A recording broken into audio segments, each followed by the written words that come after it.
Hi friends, இப்போ பாருங்கள், நான் வந்து இந்த எம்பலாசிஸ் லேட் மாய்ஸ்சர் க்ரீமை வந்து ரெடி பண்ண போகிறேன்.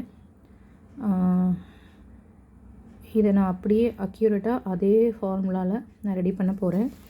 நான் வந்து இதோ என்னோடய ஃபார்முலாஸையும் எழுதிக்கிட்டேன். இதில் என்ன இருக்கோ, என்ன ஃப்ராக்ரன்ஸ், என்ன ஸ்மெல்லு எல்லாமே சேம் அதே பர்ஃபெக்டாக அதே ஃபார்முலேஷனில் பண்ண போகிறேன். பாருங்கள், அதுக்கான மெட்டீரியல்ஸ், எக்யூப்மெண்ட்ஸ், டூல் எல்லாமே வந்து எடுத்துக்கிட்டேன். நான் இப்போது ரெடி பண்ணிவிட்டு உங்களுக்கு நான் வந்து வீடியோ போஸ்ட் பண்ணுறேன். வெயிட் பண்ணுங்கள்.